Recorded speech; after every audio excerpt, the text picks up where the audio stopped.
Jin yang solih menyimak Al-Quran dari Nabi Muhammad Shallallahu Alaihi Wasallam. Tidak semua jin yang didakwahi mau mengikuti dan beriman. Di antara mereka ada yang solih dan ada yang tidak. Mereka menempuh jalan yang berbeda-beda. Seperti juga manusia, ada yang mau mengikuti kebenaran dengan baik, ada pula yang membangkang. Di antara jin ada yang taat dan ada pula yang menyimpang dari kebenaran. Jin yang taat adalah yang benar-benar memilih jalan yang lurus. Kemudian ia akan mendapat surga dan segala yang telah Allah Subhanahu wa Ta'ala sediakan untuk kaum yang solih. Sedangkan yang menyimpang dari petunjuk Nabi Shallallahu Alaihi Wasallam, maka ia akan menjadi bahan bakar bagi neraka jahanam. Golongan jin yang beriman adalah golongan yang Allah Subhanahu wa Ta'ala beri petunjuk mereka agar tidak mencuri berita dari langit. Sedangkan golongan yang membangkang dan tidak mau beriman masih terus membantu para dukun. Mereka menuri berita dari langit meskipun harus menghadapi para malaikat dan panah-panah api. Pada hari yang lain, para sahabat tidak melihat Nabi Shallallahu Alaihi Wasallam beberapa saat lamanya. Lalu mereka mencari-cari Nabi Shallallahu Alaihi Wasallam di pelosok kota dan lembah-lembah. Hingga di antara para sahabat ada yang mengatakan bahwa Nabi Shallallahu Alaihi Wasallam telah diculik. Ketika telah subuh, tiba-tiba Nabi Shallallahu Alaihi Wasallam muncul dari arah Goa Hira. Para sahabat mengatakan, kami kehilangan engkau. Lalu kami mencari-cari di seluruh pelosok kota dan lembah, namun tidak juga kami temukan. Sehingga malam ini menjadi malam yang teramat mencekam bagi kami. Nabi Shallallahu Alaihi Wasallam menjelaskan kepada para sahabat, salah seorang dai dari kalangan jin mendatangiku.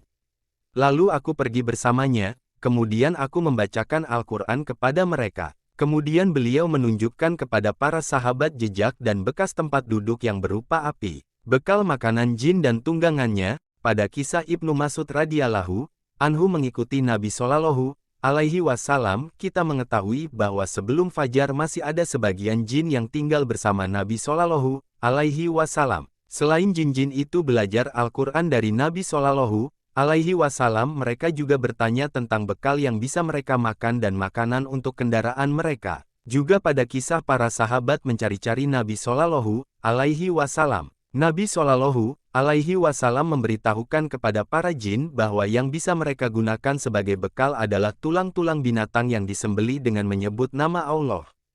Sedangkan makanan untuk tunggangan mereka adalah kotoran binatang. Karena jin ketika mendapatkan tulang, mereka akan mendapatkan pula dagingnya sebagaimana ketika dimakan.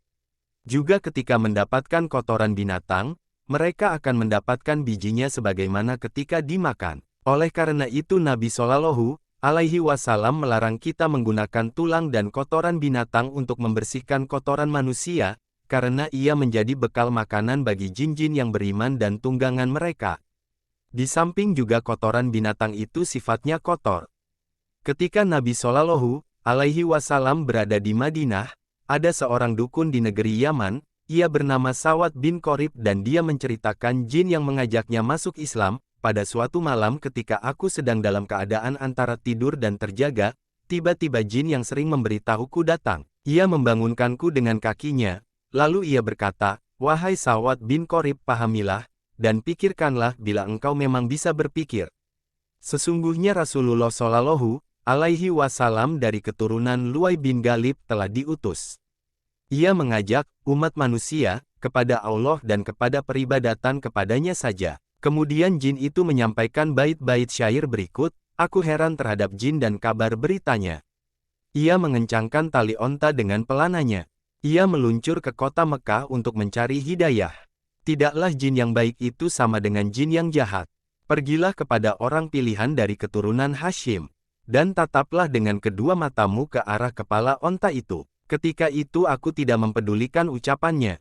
Aku katakan kepadanya, biarkan aku tidur, karena sore ini aku sangat mengantuk. Pada malam kedua ia mendatangiku lagi dan membangunkanku dengan menggunakan kakinya.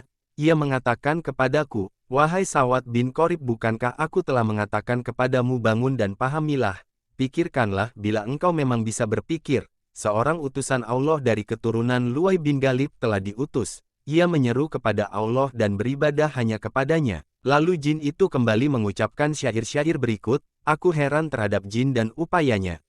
Ia mengencangkan tali onta untuk bersafar. Ia meluncur ke kota Mekah untuk mencari hidayah. Tidaklah jin yang jujur itu sama dengan jin yang pendusta. Pergilah kepada orang pilihan dari keturunan Hashim. Ia berada di antara onta-onta dan pengawalnya. Pada hari kedua itu aku masih juga tidak mempedulikannya. Namun pada malam ketiga ia mendatangiku lagi dan membangunkanku dengan kakinya. Ia mengatakan kepadaku, "Wahai Sawad bin Qorib, bukankah aku telah mengatakan, pahamilah dan pikirkanlah, bila engkau bisa berpikir, bahwasanya seorang utusan Allah dari keturunan Luay bin Ghalib telah diutus untuk berdakwah kepada Allah dan peribadatannya." Lalu jin itu melantunkan syair berikut, "Aku heran terhadap jin dan berita yang ia bawa. Menghela ontanya dengan menaiki pelana. Ia meluncur ke kota Mekah untuk mencari hidayah. Tidaklah jin yang beriman sama dengan jin yang kafirnya. Pergilah kepada orang pilihan dari keturunan Hashim.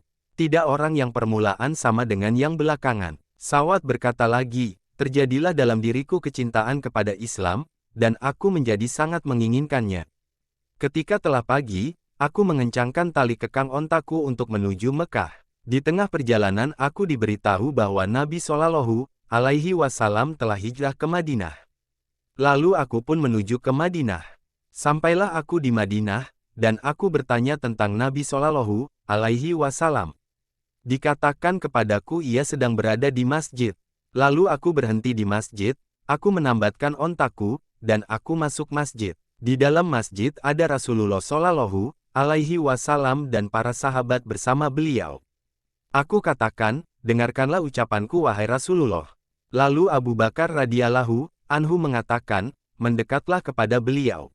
Ia masih terus mengatakan, mendekatlah, hingga aku berada di hadapannya Shallallahu Alaihi Wasallam.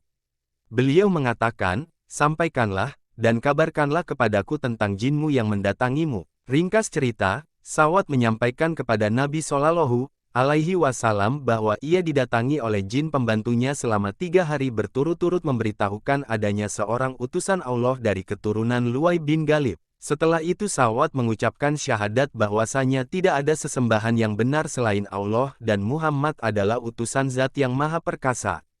Bergembiralah Rasulullah Shallallahu Alaihi Wasallam dan para sahabat dengan keislamannya. Setelah Sawad bin Qorib masuk Islam, jin itu tidak lagi mendatanginya, dan Sawad lebih senang dengan teman penggantinya yang lebih baik, yaitu Al-Quran yang diturunkan kepada Nabi Shallallahu Alaihi Wasallam. Demikianlah jin yang solih, ia akan mengajak kepada kebaikan, dan mengajak orang kepada Islam. Mereka juga ikut serta dalam perang membela Islam. Mereka tidak suka mengganggu manusia, tidak membantu orang dalam kejahatan, dan mereka senantiasa beribadah kepada Allah Subhanahu wa Ta'ala.